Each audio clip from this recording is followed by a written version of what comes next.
Amigos, ¿cómo están? ¿Qué tal? Bienvenidos a esta nueva emisión de la tercera temporada, el episodio 133 ya de Conectando Puntos. Mi querido Juan José, ¿cómo estás? Muy bien, Claudio, muy contento de estar aquí nuevamente compartiendo este espacio contigo y con todos los amigos que nos hacen el favor de acompañarnos, Claudio.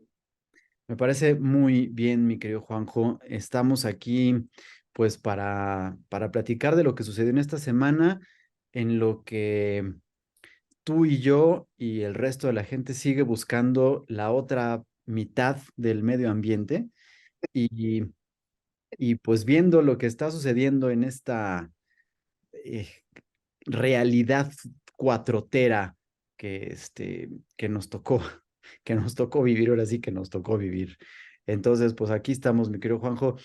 Pues no sé si te parezca, creo que esta semana también tiene muchas cosas que hacer. Vemos a un presidente que ahora sí, ahora resulta que sí está muy activo, ¿no?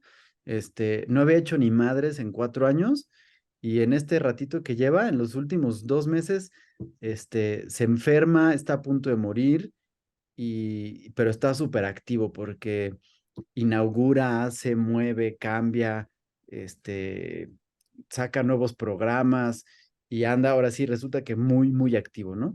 Y entre esas muchas actividades, la semana pasada nos quedamos con que los diputados recibieron una serie de modificaciones a leyes, algunas secundarias, algunas primarias importantes, que aprobaron en lo que ahora le dicen fast track. Déjame rapidísimo explicar esto porque dará pie a lo que seguramente harás de manera acertada como análisis. El proceso legislativo consiste en que se hacen las propuestas, regularmente las propuestas o las iniciativas, que le dicen iniciativas de ley o de reformas de ley, las hacen los diputados. Las últimas no han venido de los diputados, sino que provienen regularmente del partido, de Morena en este caso, o directamente del escritorio de López Obrador. Y requieren un análisis, es decir, una discusión en comisiones. No sé si sepan, pero la Cámara de Diputados está dividida en comisiones. Aparte de que cada diputado representa un sector en la República, es decir, un determinado número de personas, también pertenecen a comisiones que discuten ciertas cosas, entre las cuales estas modificaciones seguramente tendrán algo que le toque, por ejemplo, al medio ambiente, por ejemplo, los estudios legislativos, por ejemplo, a los estudios de género, etcétera. Los analizan y después de ese análisis y discusión, tienen que emitir un dictamen en el que califican si esa propuesta de modificación o de creación de ley es viable o no. Y ese es parte del proceso, es decir, para que una ley se modifique, tiene que pasar ese proceso. Una vez que pasa el proceso y se presenta en dictamen, se vuelve a discutir en pleno, es decir, ya no en comisiones, sino todos los diputados reunidos, y si se aprueba por mayoría, que ya sabemos, la mayoría simple es 50% más uno, si sabemos que tenemos 500 diputados, significa que con 256 diputados que voten a favor o en contra, las cosas pasan o no pasan. Y la mayoría calificada es que requieren las 2/3 partes de la Cámara de los 500 diputados. Tú eres ingeniero, me ayudarás más en saber cuánto es las 2/3 partes de 500, Juanjo, porque hoy es viernes, es 5 de mayo, mi mente está en la batalla de Puebla, no puedo hacer cálculos. Entonces, estoy como López Obrador, las matemáticas no se me dan hoy. Este, cuando pasa, si es que pasa, tiene que continuar con un proceso que es muy parecido con los senadores. Y entonces los senadores lo aprueban o no y lo regresan con los diputados que entonces publican y una vez que se publique al otro día entra en vigor, ¿no? Y digamos que eso es de manera genérica. Hay muchos detallitos que se pueden ir dando en esto, pero aquí lo importante, Juanjo, es que este proceso de estudio, de dictamen previo, de discusión, se tiene que dar sí o sí en ambos lados. Bueno, pues para cuando tú y yo grabamos la semana pasada, ya había pasado por diputados sin haber llevado a cabo este proceso previo de dictamen. Y entonces se llevó con los señores senadores. sí. Y con los señores senadores fue el viernes, el mismísimo viernes que estábamos grabando. Es decir, lo que voy a platicar ahorita sucedió después de que nosotros publicamos este programa, en el capítulo pasado. Eh, los senadores se iban a reunir para discutir, bueno, no para discutir, para votar, porque ya saben que iban a votar, es decir, no iba a haber este proceso de votación. Y entonces ya habíamos platicado que los senadores del PAN, sobre todo, pero de la oposición, habían tomado la tribuna para evitar que se votara en fast track y que no hubiera una discusión. Pero resulta que entonces los senadores agarraron un camioncito, quién sabe cómo le hicieron porque estaba todo cerrado porque iba a ser el concierto de Rosalía, y llegaron al Palacio Nacional y se reunieron con el presidente. Aparentemente el motivo de la reunión era saludar al presidente después de que había estado enfermo, cosa que no había pasado en nunca de las ocasiones anteriores, pero esta vez ahí. Y habían convocado a que se reunieran en otro lado y resulta que pues no fue a otro lado, sino que volvieron a tomar el camioncito con alguna instrucción que les había dado el presidente y se fueron al viejo edificio de los senadores, es decir, no es el que está ahora en Reforma e Insurgentes, No, en sino la calle Xicotenca. el que estaba en Jicotencat, que es el anterior, ahí en el centro, y eh, en el salón donde normalmente se reúnen los senadores, había llegado ya la senadora Xochitl Gálvez del PAN y se encadenó de manera simbólica a la silla para decir que ahí se tenía que discutir o no. Pero entonces rápido los senadores de Morena y de los afines al partido en poder se reúnen en el patio central y aprueban, es decir, otra vez no hay discusión. Entonces, ya está aprobado, lo mandan y no se ha publicado. ¿Por qué no se ha publicado? Bueno, porque tanto diputados como senadores de La oposición oposición. van a presentar un recurso de inconstitucionalidad, es decir, no pueden ser válidas estas reformas a la ley porque no siguieron el proceso que marca la Constitución. Y entonces, pues como habíamos dicho tú y yo, y en eso nos despedimos, no se preocupen porque esto va a depender de la Suprema Corte de Justicia de la Nación, cosa que también ya hay pues voy a regresarme al término, aunque no se refiere a aquel, ya hay un plan B del presidente porque ya está empezando a descalificar y a intentar desconocer los fallos de la Suprema Corte de Justicia de la Nación para que entonces lo que digan no sea. El asunto es que, bueno, sucedió que sí se aprobaron todas estas reformas que nos afectan muchísimo, porque ya habíamos hablado, desapareció el INSABI, desapareció FinRural, es decir, la financiera rural, desapareció el Instituto Mexicano de la Juventud, desapareció el INAI, desapareció, me está faltando algo importante, amigo, ayúdame. Y bueno, y algunos otros No recuerdo fideicomisos, ahorita. El CONACYT era el Bueno, sí. otro importante, ¿no? Y se decretó la ley de espacio aéreo, que hoy en la mañana escuchaba al presidente jurar que lo que viene en esa ley lo que hace es juntar todos los requisitos que necesitamos para recuperar la categoría 1 de seguridad en el espacio aéreo que nos quitaron hace 2 años o 3 años, no me acuerdo muy bien, pero que con eso ya la tiene. Y el asunto es que yo le eché un rapidísimo vistazo a la ley y no viene nada de eso. Y López Obrador dice que ya la tenemos porque ya está la ley.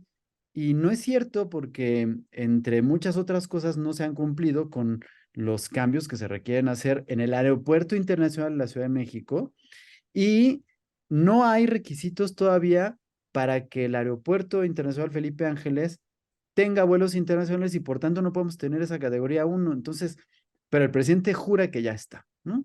Entonces, perdón que me haya extendido en esta introducción, pero digamos que es el primer punto porque fue lo primero que pasó y es importante porque creo que a partir de estos elementos que acabo de narrar, se dan una serie de hechos, sombrerazos, pleitos y, por supuesto, declaraciones del presidente que ya me están llamando mucho la atención, Juanjo. Yo el martes juraba que al otro día, o sea, obviamente lo que voy a decir va a parecer como una exageración, y claro que es una exageración, y es por supuesto un eufemismo de esto, pero a lo que voy es que ya el presidente lo veo como tan desesperado que ya le falta nada para empezar a dar decretazos dictatoriales, ¿no? Yo el martes yo decía, este cuate ya está perdido, mañana va a cerrar las oficinas de pasaportes para que nadie saque pasaportes y no nos dejen salir del país y que todo mundo se quede aquí, ¿no? O sea, yo ya estaba pensando completamente, porque decía, este cuate ya está mal, y creo que está mal porque sí está viendo una desesperación, o se le está notando una desesperación, porque creo que en miras primero a las elecciones de junio para el Estado de México y de Coahuila, ni Guadiana o Guadaña, no, Guadiana, ni Delfina están levantando ni están juntando lo necesario para poder ganar ninguno de los dos estados, que pues son bastiones del PRI, pero creo que principalmente el Estado de México es muy necesario para poder afianzar esto que necesita el presidente. Y entonces buscará recursos para, pues, patalear, impugnar y berrinchudamente quedarse con las elecciones. Sí, bueno, coincido plenamente en el punto en donde indicas que ya se ve un López Obrador, que él sabe que por lógica se le está acabando los tiempos.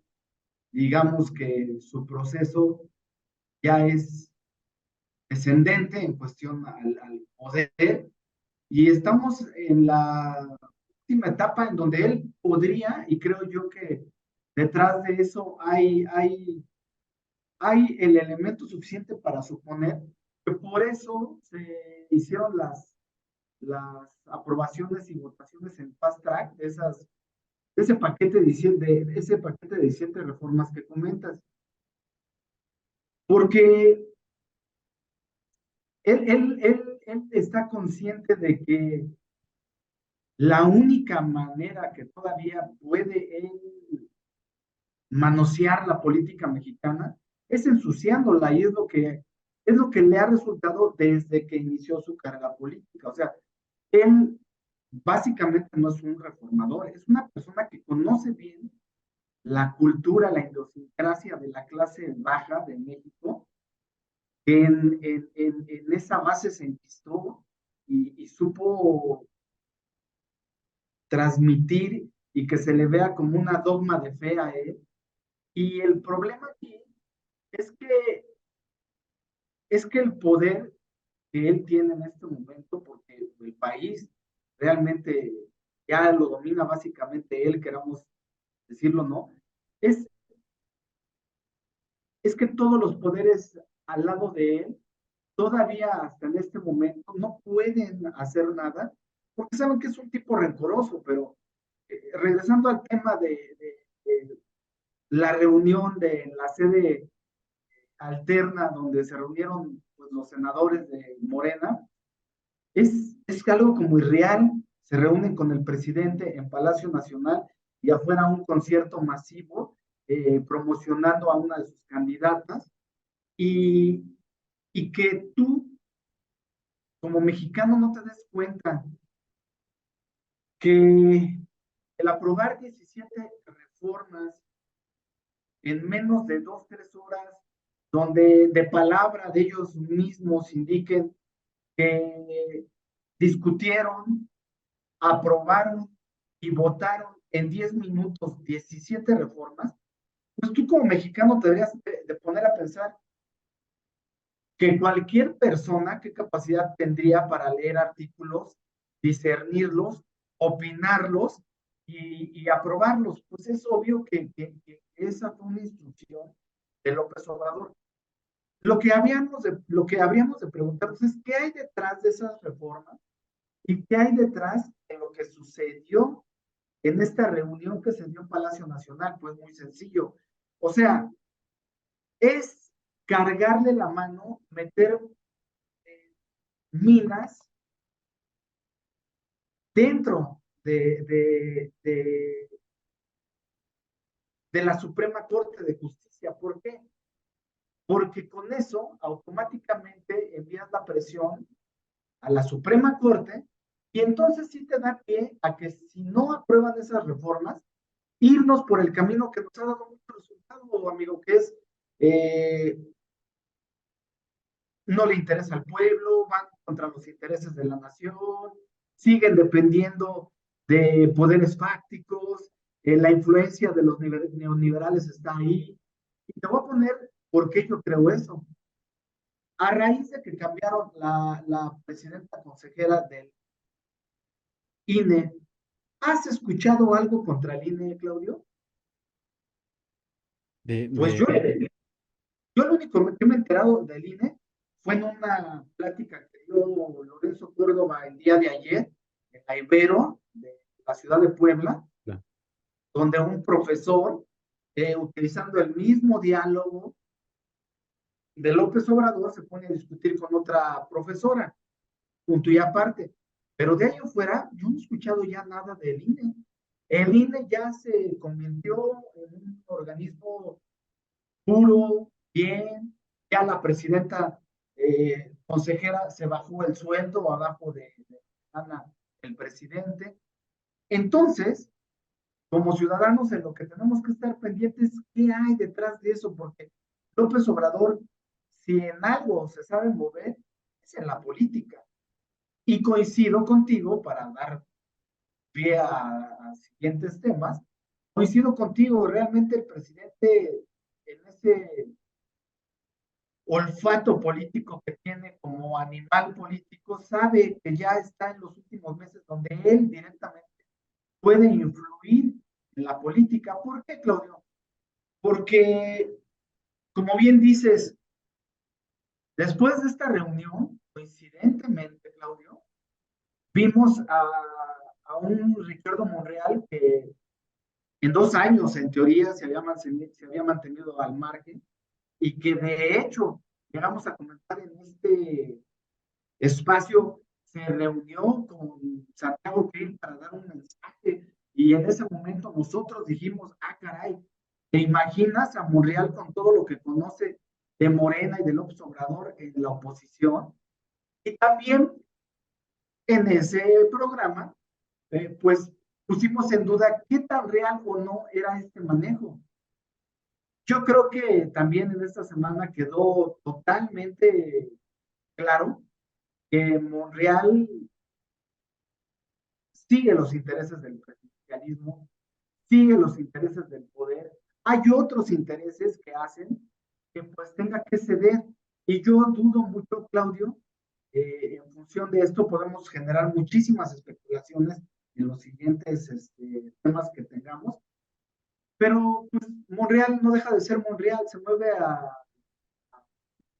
a sus intereses personales, tratando de matizarlo y vender que él es una persona que nunca va a ir en contra de las leyes. Lo que hizo al ser el representante de los senadores o estar al frente de los senadores y más de su bancada, lo que hizo en esta reunión con los de Morena, pues fue demostrar que al final de todo, pues el poder sí pesa y que la palabra del presidente sigue siendo palabra de ley. y raro, Juanjo, porque lo voy a usar como puente para el siguiente punto que habría que platicar y comentar, porque la reunión se supone que era de senadores para platicar con el presidente y disfrutar que ya había regresado, ¿no? Su presencia Sí, sí, después sí. de la enfermedad. Quién sabe cuál haya sido la instrucción real que haya recibido por parte del presidente, pero lo que llama la atención es que fue la reunión de los senadores del partido, bueno, de los que están, digamos que con ellos, pero además con las corcholatas, es decir, digamos que fue la primera reunión que se había dado en la que estaban todos los legisladores de la Cámara Alta, que son afines a la Cuarta Transformación, más Claudia Sheinbaum, Adán Augusto, Marcelo Ebrard y el mismísimo Monreal, jefe de la bancada morenista en el Senado, y el presidente de la República, ¿no? cabe hacer la alusión para los que siguen metiendo en la lista, no estuvo Noroña, ¿no? Y él está muy insistente en sus redes sociales que él tiene más votación que las demás, Pero, o pero más no, pues, aceptación. ¿mandé? Más aceptación, sí, claro, Sí. pero por supuesto que no. Entonces, llama la atención porque, bueno, evidentemente la reunión tuvo otro tinte y la acción inmediata que tuvo esta reunión fue la aprobación masiva de estas reformas y de las nuevas leyes que surgieron a partir de esto, ¿no? Pero vimos, y te decía, Juanjo, que a partir de ahí vemos varias cosas. Una de ellas, por supuesto, que ya venía cantado, ya estaba con muchos escándalos, ya venía todo este asunto del concierto de Rosalía que se iba a dar horas más tarde de esto, ¿no? Yo te quiero decir, Juanjo, que yo estuve ahí, yo fui al concierto, yo fui a ver, quería ver cómo estaba todo el asunto y pues aproveché y disfruté de un concierto de música que a mí no me encanta. No me encanta ahora porque creo que la chica es muy buena cantante cuando hacía interpretación de música flamenca. Y mm, te voy a decir algo que yo, Claudio Ruiz Velasco, viví de manera personal estando ahí. Pero antes de esto voy a comentar. Claudia Sheinbaum y todo el equipo de aplaudidores de Claudia Sheinbaum se dedicaron tantito antes del concierto, pero por supuesto durante el concierto y después del concierto, a decir que había sido el concierto más exitoso, el que más gente había jalado, el que había llenado más, el que tenía no sé qué, ¿no? Yo te voy a decir algo que es real. Yo he ido a muchos conciertos gratuitos en el Zócalo. Desde que empezaron probablemente con el ingeniero Cárdenas, ¿no? Probablemente había antes, pero yo me acuerdo de empezar a haber ido en esa época, ¿no? Y he visto a, a este Jarabe de Palo, vi a Alejandro Fernández, a Vicente Fernández, a Miguel Bosé, a Ana Torroja, o sea, vi a muchos cantantes ahí, ¿no? Que han hecho sus presentaciones ahí. Y en algunos ha sido muy sencillo acercarte a cierta distancia y en otros es imposible, ¿no? En el del viernes particularmente, yo pude llegar hasta muy adelante. Es decir, sí había gente, sí había mucha gente, pero te podías desplazar sin ningún problema a lo largo de las multitudes y llegar para allá. Pero fíjate que pasó algo muy curioso. Después de la tercera canción que empezó el concierto, caminando, yo empezaba a ver gente así, bolas, personas de gente completas, que de venir de hasta adelante ya se regresaban y yo decía, no van al baño porque iban pues grupos ponle tú 17 personas, que además se veían familia, ¿no? Se veían gente que venían juntos y pasaban, o sea, pues estos no van a regresar al lugar privilegiado que tenían de haber estado ahí. Y dice, además, horas para poder llegar a un lugar hasta adelante, Juanjo. O sea, no importa de quién sea el concierto, yo puedo llegar antes. Pero eso también hacía que se hiciera más fácil que pudieras avanzar. Y mientras en las partes de atrás había mucha gente que coreaba y cantaba, es decir, se sabía las canciones. Eso significa que son verdaderos fans. La gente que en la tercera canción salía y se regresaba, iban incluso con cara de, o sea, a mí me llamó la atención porque, o sea, ¿por qué estás formado tanto tiempo o estando ahí tanto tiempo esperando un concierto que del que no conoces y que cuando empiezas a escuchar te das cuenta que no es? Pues dije, pero puede ser. Y entonces pues, yo seguí avanzando. Y esta procesión de grupos que venían de salida de regreso, la vi por lo menos 15 veces. De grupos grandes que ya se iban, se salían. Pero más o menos en la sexta, que digo, venían jóvenes, abuelitos, papás, mamás, o sea, gente que se veían de todas las veces, que se veían, pero nadie estaba contento ni aplaudiendo ni nada, simplemente ya se iban. Y en una de esas me tocó oír que una de las personas estaba ahí, un señor, le volteé a decir, entonces ya nos vamos, ¿verdad? Y entonces la señora de atrás, que se veía que era como la mamá, le dijo, sí, ya nos pagaron, ya cumplimos, ya vámonos. Y entonces yo dije, es neta, o sea, es neta que hasta para un concierto tienen que llevar acarreados. Y esto lo oí, escuché yo. O sea, no me lo está platicando nadie. Yo estuve ahí, yo lo escuché y prácticamente te puedo decir que lo tengo grabado porque además grabé muchas partes del concierto y en una de esas se oye parte del comentario. Es decir, imagínate el grado de desconfianza que trae ahorita Claudia Sheinbaum, que incluso para un concierto de una figura que puede jalar y que estoy seguro que llena, es decir, si tú le dices a alguien que llenó 100,000 plazas, güey, el Estadio Azteca mete 100,000 personas y es un logro llenarlo. Y es una de Sí, las plazas más grandes. Haber metido 150,000 personas al Zócalo para ver a Rosalía ya era un logro por sí mismo. Claro, es sí, un logro claro. para Rosalía, ¿no? Para Claudia Sheinbaum. Pero ella se lo estaba colgando como si fuera cosa de ella, como si la que hubiera cantado era Claudia Sheinbaum, o la que hubiera elegido el vestuario y el repertorio y todo hubiera sido ella. Y no es así. Y lo están marcando. Y resulta que además, pues a los otros días, pues no fui el único, pero yo me di a la tarea de revisar, según cifras oficiales, pues cuáles habían sido los conciertos que más gente habían jalado.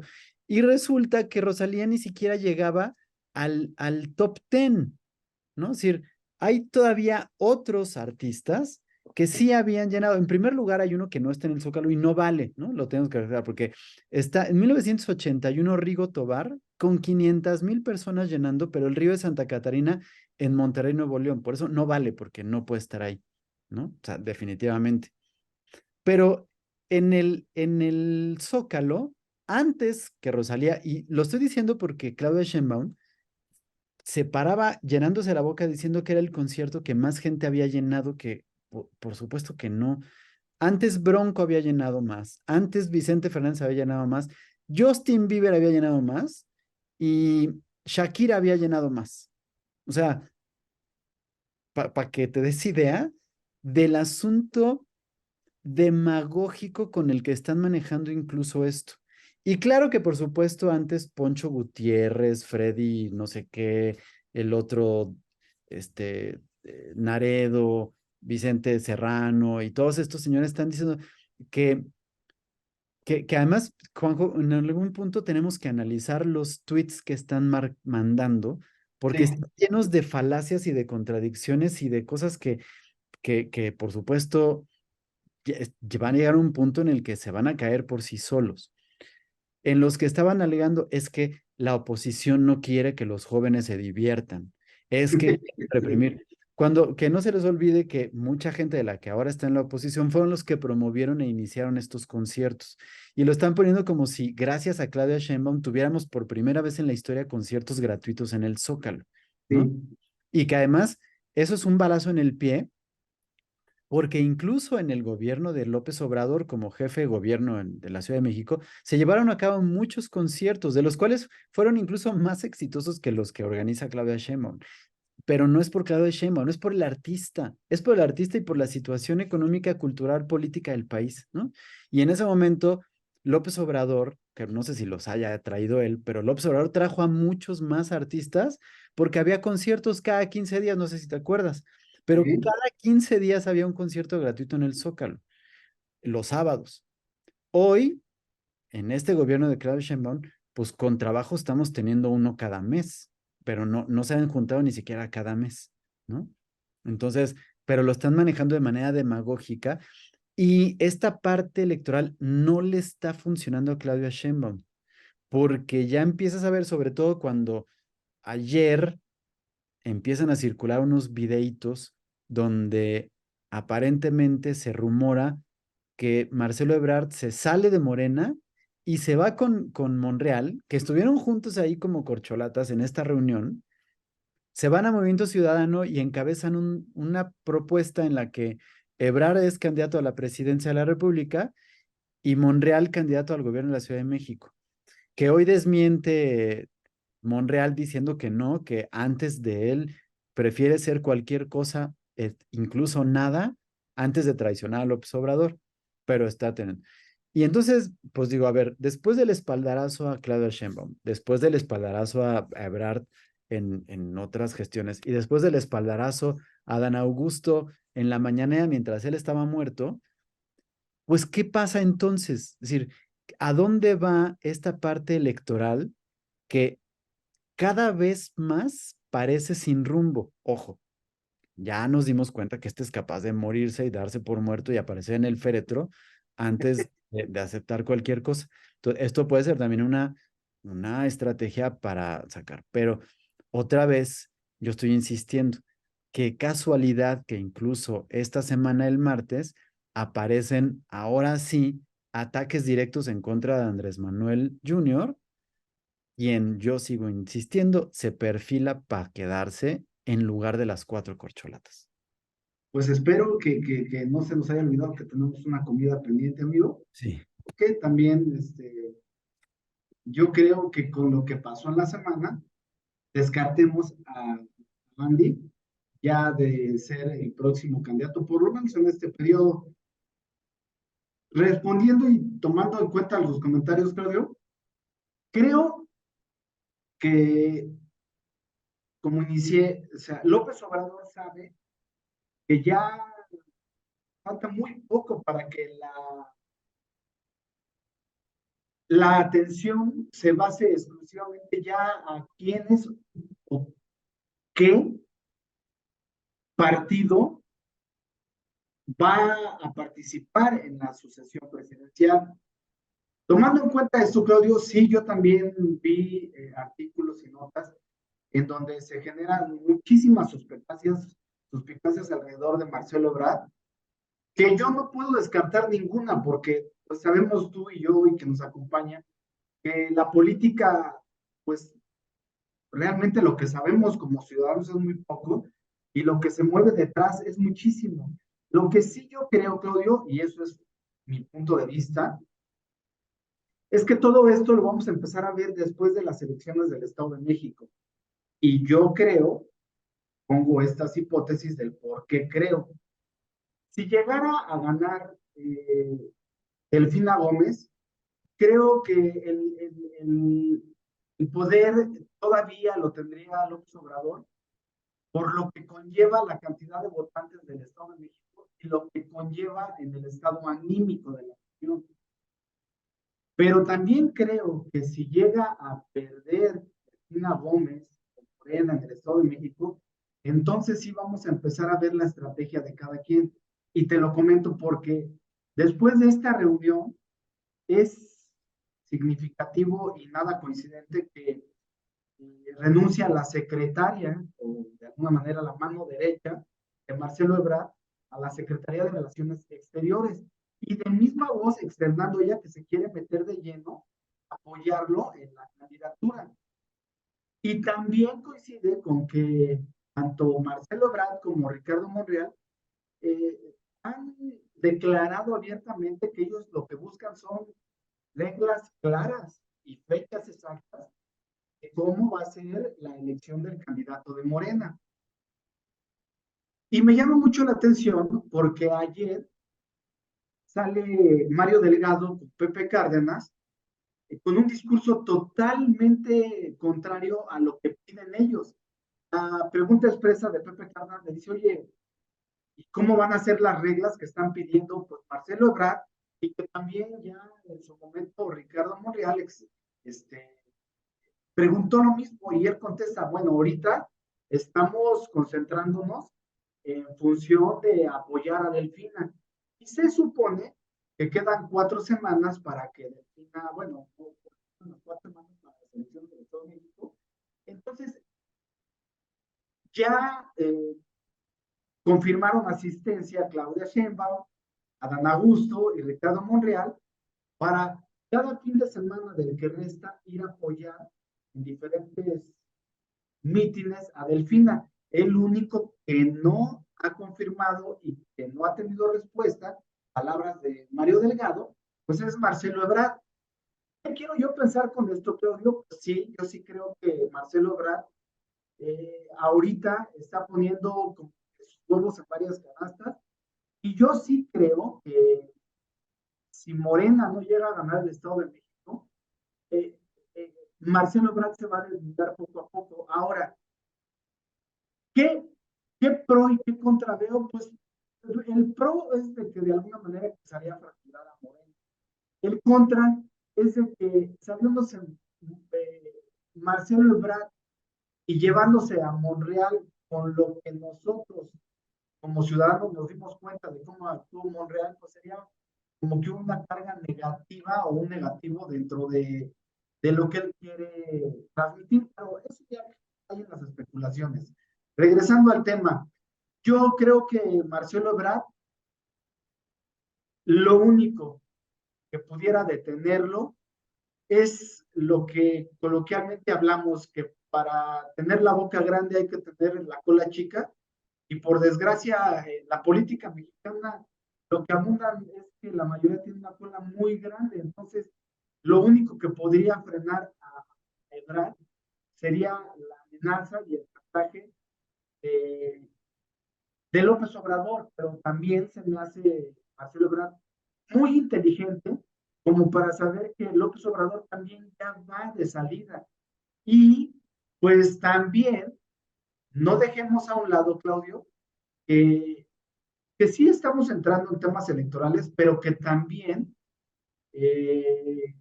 la información como la que vimos esta semana, que si vamos viendo cómo van acotando ya al presidente, ya ahora sí, no en su círculo familiar, sino en su seno familiar, entonces yo creo que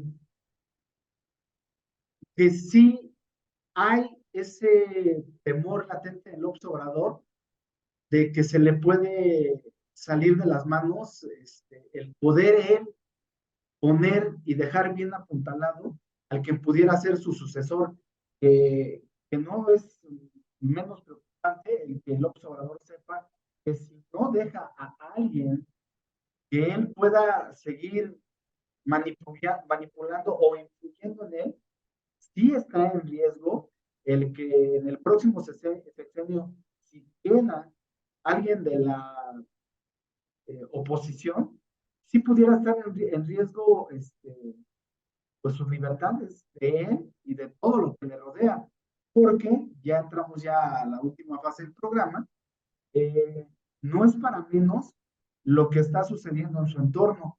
Él, cuando llegó a la presidencia, prometió que pues nadie de su familia se iba a ver beneficiado, que él no iba a repetir los vicios de los gobiernos anteriores, que, que lo que vimos en los gobiernos anteriores, como la Casa Gris o lo del caso o los diferentes casos de corrupción, pues se están quedando muy cortos con lo que estamos empezando a ver a falta de terminar un año de este sexenio. Y bueno, ahora entraremos ahí nada más. Fíjate, Juanjo, que yo no sé qué tan estratégico puede ser que que haya renunciado Marta Delgado, porque sí es Marta Delgado, ¿verdad? Sí, Em, ¿qué cargo tenía? Era subsecretaria para Asuntos Multilaterales y Derechos Humanos de la Secretaría de Relaciones Exteriores. sí. O sea, ¿qué? No Porque es tanto el puesto, sino yo por lo que he leído es, es alguien en quien confía mucho Ebrard y sí, que ese en es, teoría ese es tiene, el asunto, Juanjo. Otra vez nos vamos a los asuntos de necesito más lealtad que capacidad. claro, Porque, digo, sería relevante si tú me dijeras, oye, es que la subsecretaria de Asuntos Multilaterales acaba de dejar coja a la Secretaría de Relaciones Exteriores y no sabemos qué hace. Güey, ¿habías oído que existía el cargo? ¿Habías oído a la señora? ¿Habías oído? Estoy preocupadísimo porque no sé qué vamos a hacer ahorita en materia de relaciones exteriores. No pasa, o sea, no es nadie, pues, ¿no? Es decir, y su influencia no es, ¿qué va a pasar? Bueno, si es una operadora política, si es exacto, alguien que es leal y si es alguien que va a trabajar, ¿no? Y no es la primera funcionaria que dice estar a favor de, ¿no? Aquí nada más hay que ver, porque si esto se está manejando a base de lealtades, pues hay que recordar quién era el secretario de Finanzas de Marcelo Ebrard cuando él era jefe de gobierno de la Ciudad de México. Pues Mario Delgado. Entonces, imagínate la ruptura que significaría que Ebrard se fuera a otro lado que no fuera o que no se quedara y que Mario Delgado apoyara entonces a cualquiera de las otras tres corcholatas. O bueno, de las otras dos, porque a Monreal definitivamente no lo apoya. Yo no sé para quién pudiera ser peor un, un, una acción de deslealtad, si para Mario Delgado que Ebrard se vaya a otro lado o que para Ebrard que Mario Delgado no lo apoye, ¿no? Creo que el que tendría más riesgo de estar involucrado y verse quemado e incluso vinculado a un proceso jurídico por algo penal es Mario Delgado, ¿no? Si Claro. pues vamos a cuestiones de lealtades, ¿no? Pero pues ahí estamos con esto. Y que te digo, tú y yo habíamos platicado esto, Juanjo, y está en un programa que podrán ustedes consultar más o menos con José en marzo del año pasado, de 2022, en el que un año y cachito antes, un año 3 meses antes, tú y yo estábamos platicando diciendo, si las elecciones del Estado de México las gana Delfina Gómez, entonces el plan de López Obrador es seguir con su cuarta transformación tal cual, con sus caprichos y todo. Pero si pierde Delfina Gómez, entonces el as bajo la manga de la cuarta transformación, es decir, desconociendo a López Obrador, es Marcelo Ebrard, porque Marcelo Ebrard es el único que es capaz de volver a juntar las instituciones, de volver a hacer una cohesión, incluso en el país. O sea, me atrevo a decir eso. El país está dividido y destruido. El único que sería capaz de volver a buscar, no a conseguirla, pero a buscar esa cohesión sería Marcelo Ebrard. De lo contrario, el plan que ha llevado López Obrador y Morena de estar dividiendo y de estar haciendo grupitos y de, pues dicen, divide y vencerás, y le ha funcionado muy bien, es mantenerlo así. Pero si pierde Delfina, significa que eso no les está funcionando. Y se está notando desde que hubo una primera marcha, desde que hubo una segunda marcha, desde que la cantidad de respuestas que reciben sus aplaudidores en redes sociales, desde que las respuestas que tienen ante los chistes que quiere hacer Lord Molécula y los que hace el Obrador y los que quiere las declaraciones que empieza a hacer Jesús Ramírez Cuevas y todo, empiezan a tener cada vez menos aceptación y menos impacto en la base. Entonces es cuando se están dando cuenta que, caray, no nos está funcionando. Y entonces empiezan a ir con eso. Y por eso te digo, yo sigo insistiendo, ¿no? Entonces, el bandazo que puede dar López Obrador es decir, bueno, yo me quiero convertir en su abuelito y entonces para que yo pueda seguir siendo el Mesías y el referente espiritual en el que ustedes tienen que ver ciegamente al Mesías de la 4T, es que yo deje a mi hijo muy amado, en él me complazco, ¿no? Y que los pueda dejar. Y entonces, Pero y ahí entramos ya al último tema, sí, donde yo creo que tú estás dejando de ver algo muy importante, que yo no veo en ninguno de sus hijos de López Obrador, la chispa ni el carisma que tiene Andrés Manuel López Obrador. Y eso fíjate en la que política pega. Fíjate que José Ramón, no, José Ramón es una botarga, así literal, ¿no? O sea, no me refiero a su peso, es una botarga, porque además es torpe, al hablar habla mal y todo, pero es el más grande. Gonzalo, que es el más pequeño, bueno, no, de los tres grandes, este es el chico, y Jesús Ernesto, nomás no tienen carisma de nada, así por supuesto. Pero Andrés Manuel, lo que pasa es que Andrés Manuel lo tienen muy guardadito, pero yo te puedo decir que él podría incluso tener más carisma que el papá. Caray. Yo te puedo decir de él, ¿no? Los otros tres sí, de plano no, ¿eh? No, o sea, no.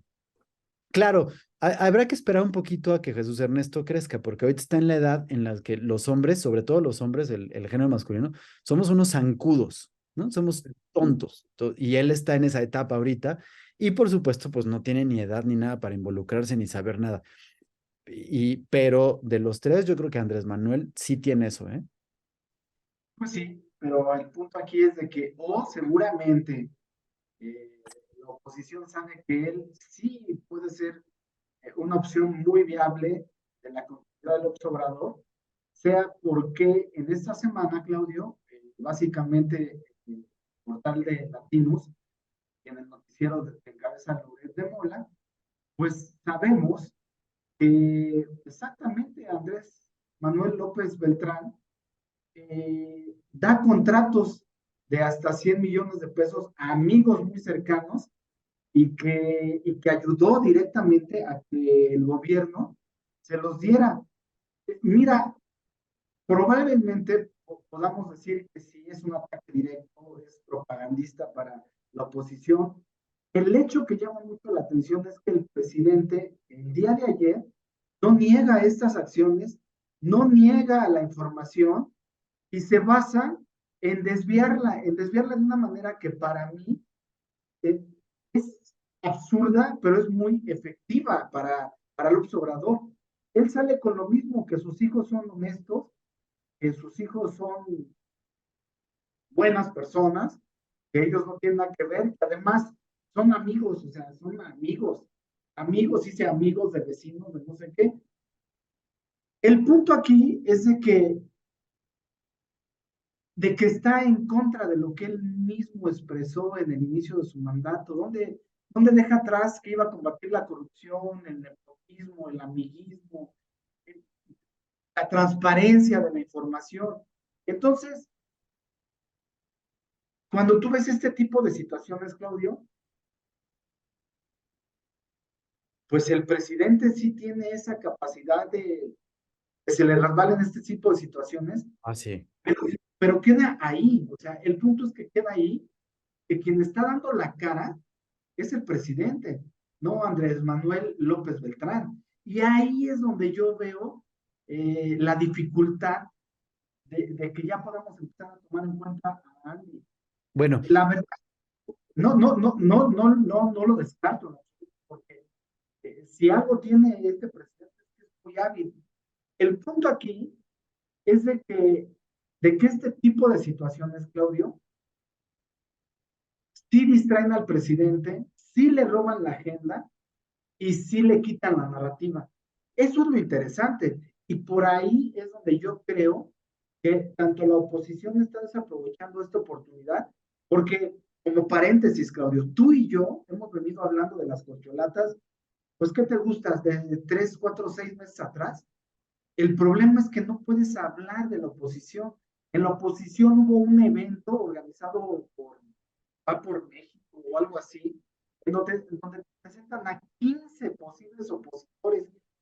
Claudio, no se necesita ser muy inteligente ni usar mucho tu lógica para poder decir cómo vas a descartar a 15 en un año, pero es un año tomando en cuenta de que son las elecciones.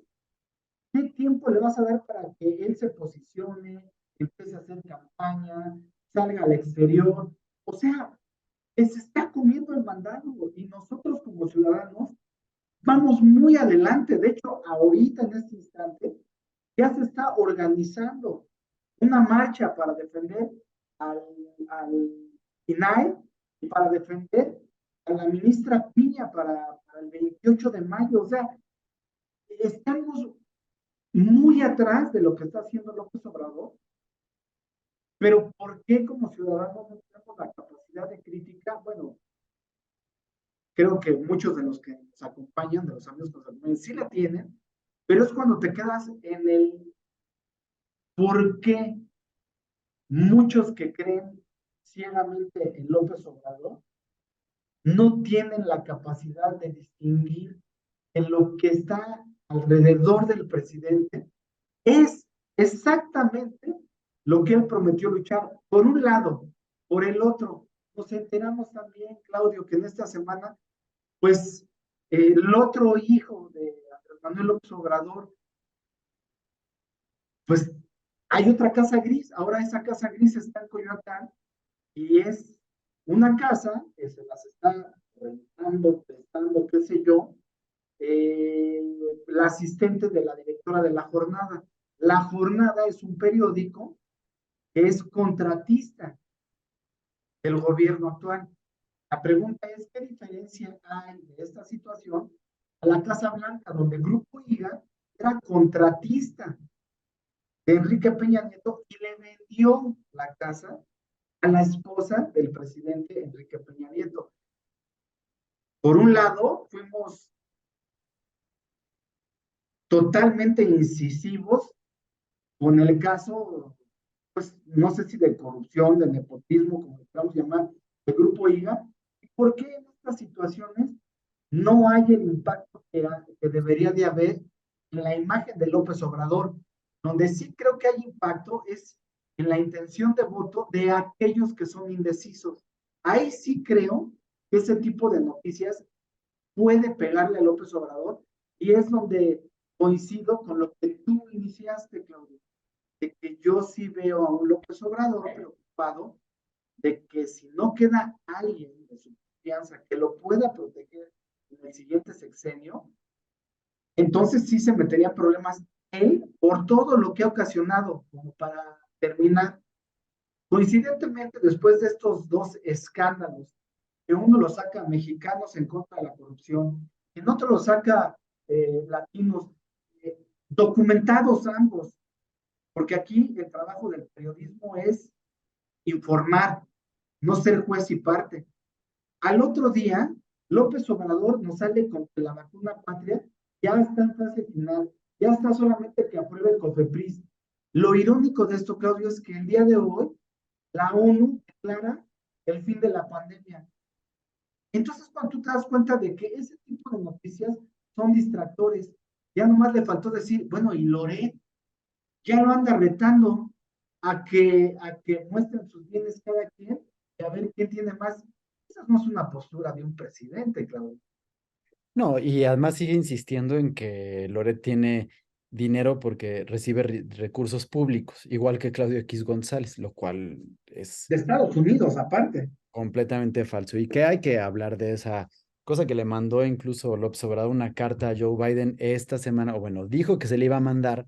Yo creo que espero que también sea mentira y que sea una carta para su base militante y no para Biden, porque si se la manda a Biden, por favor, espero que no. Pero bueno, eh, retomando un poquito de lo que estás diciendo, no para ahondar, porque creo que ya profundizaste muy bien en los hechos es, bueno, hay que recordar que justo al otro día de haber salido el reportaje de Latinos, donde se está demostrando la red de corrupción de Andrés Manuel López Beltrán, pues el presidente decide mejor poner a Juan Gabriel en la mañanera y con eso se despide. Y ese es la parte preocupante, porque creo que sí hemos conseguido robarle la agenda a López Obrador. Ya se la robamos, ya lo sacamos de equilibrio y entonces sale con sus chistes del medio ambiente, sale con canciones de Juan Gabriel. Hoy tuvo la desfachatez de decir, o ayer, que 100 millones de pesos que tiene Ayer no no es es nada, nada. no es nada, 100 millones de pesos no son nada, o sea, no tiene nada, pues, eso lo único que me está diciendo es, sí soy corrupto, pero eso ni se imaginan la cantidad de corruptelas que he hecho, que 100 millones no es nada, deberían ver todo lo que nos hemos robado todos juntos. Paréntesis, Claudio. Claro que 100 millones no es nada para lo que se han robado de Segalmex y de lo que se robaron del Insabi, cabrón. Eso es lo que digo, ¿no? O sea, justamente, hay 100 millones, no nada, deberían ver todo lo que ya me he robado, ¿no? O sea, no hagan escándalo por eso. Entonces, pues claro que con eso van a tener.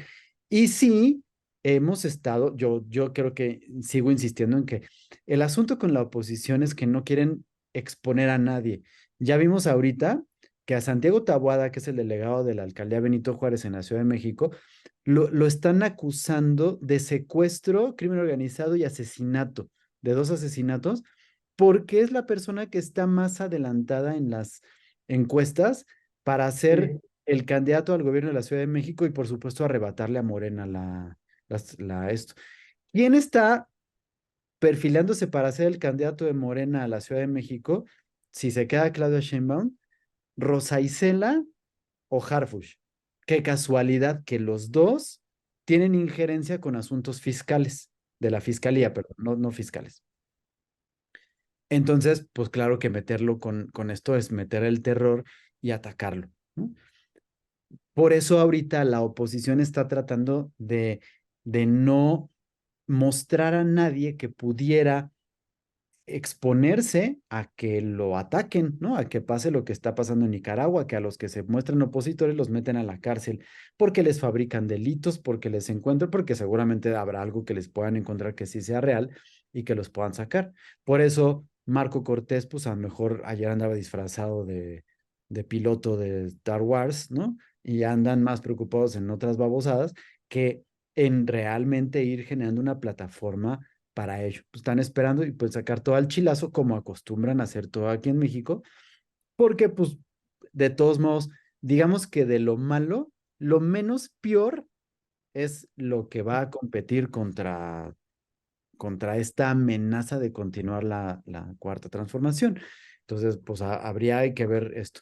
Con respecto a esto, además, hay que ahondar que hoy en la mañana salieron imágenes de el pequeño José Ramón, es decir, el hijo más grande, tomando un avión de Emiratos, de Emirates Airways, De México a España. con los cuatro a España, ¿no? Con valor de 350,000 pesos el vuelo de ida de los cuatro, porque se fueron en primera clase a España. ¿A qué va España? Ve tú a saber. Pero yo espero que no haya tratados de extradición entre España y Estados Unidos, ni que haya un acuerdo de colaboración penal entre Estados Unidos y España, porque de llegar allá y que las investigaciones que se están haciendo en Estados Unidos contra los nexos y los negocios turbios y todas las tranzas que hizo y los nexos con el crimen organizado que tiene José Ramón en Estados Unidos, no vaya a ser que la Interpol aproveche que estando en España le llegue una visita. Pues mira, sería algo anecdótico, porque este presidente, acuérdate que le sigue exigiendo disculpas a España, amigo, de los crímenes de lesa humanidad. O sea, Sí, entonces nomás para ver, ¿no? ¿Y a qué irá a España? Ve tú a saber, ¿no? A lo mejor se pasará el brinquito a la ceremonia de coronación de Carlos III.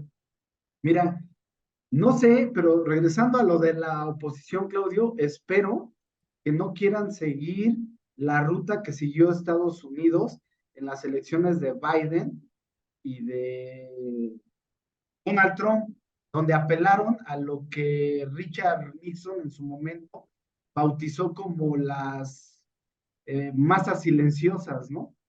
O la mayoría silenciosa. ¿A qué voy? Que realmente los que votemos no sea por un candidato, sino porque somos los que estamos en contra del López Obrador. Y Sí. eso sería tristísimo, porque entonces estamos cayendo al mismo círculo vicioso que caímos con Enrique Peña Nieto. Estábamos hasta la madre de la corrupción de Enrique Peña Nieto y que pensamos que por el diálogo encantador, ese canto de las sirenas que tuvo López Obrador, que prometió enjuiciarlos, ve lo que está sucediendo.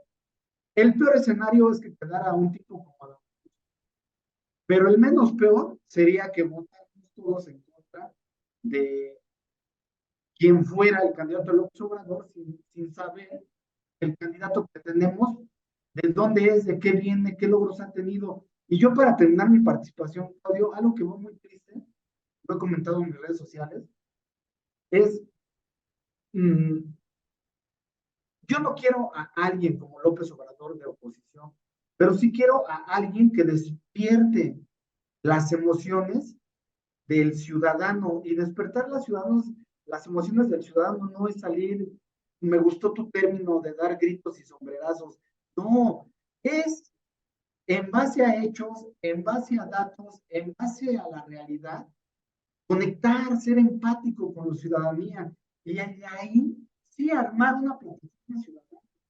Pero yo sigo escuchando, por ejemplo, latinos, a Claudia Ruiz Macié, a Enrique Madrid, que para mí el perfil político en cuestión de capacidad y conocimientos es él. O sea, a mí me encantaría que fuera él, pero ¿sabes qué les hace falta? Y que creo que era lo que diferenciaba a este Ricardo Anaya. Él era un tipo sin carisma, pero el coco le funcionaba a 1000 por hora. Los espacios que le daban no desperdiciaba un solo segundo. Si juntamos a alguien con la capacidad, con la inteligencia que tuvo, pero no demostró en su momento Ricardo Anaya, entonces sí podríamos tener un candidato idóneo para lo que se viene. ¿Qué es lo que se viene? Pues lo acabas de decir tú, eh, este, Claudio, es reconstruir al país, empezando por tejer las bases sociales. Estamos hablando que ya el mexicano perdió la capacidad de asombro cuando ves en la semana que a una madre que pertenecía a un grupo de madres que buscaban a sus hijos, la matan, entran a su casa a matarla. Cuando tú ves la situación en Tamaulipas, donde hay toques de queda, porque se están disputando la plaza, están negociando los Zetas con el cartel de Jalisco Nueva Generación, apoderarse de esa plaza. ¿Y no te asombra cuando tú ves el día de ayer en una zona, diría López Obrador, FIFI, que es la Condesa o la Hipódromo Condesa, en un hotel, dos tipos de la nada entran y en plena conferencia matan a una persona? Estamos hablando que la descomposición social o el tejido de la descomposición social, estamos llegando a lo más bajo. Entonces ahí sí es cuando crees que López Obrador pueda manipularnos. Y eso para mí como ciudadano, pues me da mucha tristeza. Yo invito y vuelvo a hacer la primera pregunta, bien sincera, sin ningún indicio de maliciosidad en la pregunta. ¿Cualquiera de nosotros dejaría salir a nuestros hijos después de la noche, después de las 10 de la noche, sin preocuparnos de la violencia y de la inseguridad que hay en el país? Te puedo asegurar que muchos no. Entonces, eso es lo que requiere la oposición. Un candidato, sí, con un perfil, pero que sea disruptivo en la manera de hacer política. Y ahí sí te puedo asegurar que López Obrador, como oposición, fue muy disruptivo. Yo quisiera ver cuántos casos de Ayotzinapa hay en este sexenio, cuánta corrupción como la del caso o los dos, tres casos que supimos del gobierno anterior hay en este, como la Casa Blanca. ¿Cuántos desaparecidos como los de Ayotzinapa? Hay muchísimos. Y la oposición no ha podido capitalizar ese tipo de situaciones. Espero yo que para el siguiente programa empecemos a ver ya y empecemos a dar ya noticias acerca de qué está dando la oposición, porque llevamos ya más de 3 años o 2 años dando noticias acerca de lo que hace mal este presidente y no hay resultado en la ciudadanía. Estaba yo, y con esto termino, escuchando a cercanos, sí, lo del hijo de Andrés Manuel López Obrador, y gente que votó por el PAN, y gente que le cae mal López Obrador, diciendo, sí, pero ¿a poco los hijos de los presidentes anteriores no hacían lo mismo? Uy, bueno, si nos vamos a ir por eso, pues nunca vamos a. No, claro que no. No, porque pues aquí el asunto es que López Obrador prometió algo y dijo que iba a acabar con algo que aparentemente lo único que ha hecho es aumentarlo y que ha sido exponencialmente más grande en este gobierno que en los anteriores. Pero, pues más rápido cae un López Obrador que un coco, dicen, ¿no? Así es, amigo. Pues bueno, mi querido amigo, espero que próximamente tengamos que estar hablando justamente de la oposición y de otros casos que no tengan que ver con esto, pero pues mientras no, pues estaremos hablando de estos tropiezos que han sido uno tras otro de esta administración. Sí, y ojo, hay que estar atentos porque hablamos solamente ahorita de casos del periodismo nacional, pero por ahí, pues hay investigaciones ya de la DEA y del FBI de que este gobierno, olvidémonos de la corrupción nacional, de que este gobierno está coludido con el crimen organizado. Bueno, pero Entonces, yo creo que ya oíste, amigo, que la DEA es una institución que no tiene ni siquiera credibilidad en Estados Unidos. sí, no, lo sé. Esto están El diciendo. problema es que la DEA fue quien llevó a Genaro García Luna y el López Obrador daba informes basados en los informes que daba la DEA del juicio de Genaro García Luna. Entonces, pues, cuando nos conviene son los malos y cuando nos conviene son los buenos. Sí, no. Sí, vas a ver si le verán una investigación a Felipe Calderón, entonces la DEA sí es muy confiable, pero como Claro, sea con López Obrador, no es nada confiable. es correcto, amigo, pero bueno, Ay, en fin, pues mis queridos amigos que nos hacen favor de escucharnos y de acompañarnos, muchísimas gracias por una vez más estar aquí con nosotros, por ayudarnos a compartir, por escuchar. Saludos a todos, por supuesto, que nos hacen favor de escucharnos, de acompañarnos y que nos mandan sus comentarios y mensajes. así es, Claudio, pues como siempre, agradeciendo el espacio de compartir contigo, agradeciendo a todos nuestros amigos que nos ven, ya sea de mañana, tarde o noche. La verdad es que un placer estar aquí con ustedes compartiendo desde una vista ciudadana, lo que vemos día con día.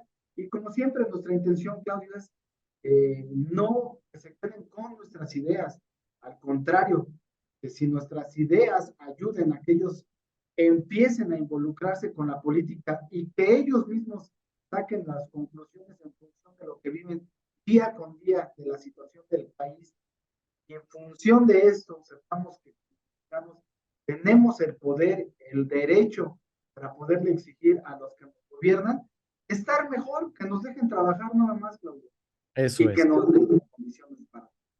así es, efectivamente, mi querido Juanjo. Pues bueno, nos vemos la próxima semana, si Dios quiere, o antes, si es que llega a ocurrir algo relevante, pero si no, como siempre, cada 8 días nos vemos por acá. Primero Dios, por aquí nos vemos, Claudio. Hasta Que te luego. va muy bien, Juanjo. Bye, Claudio.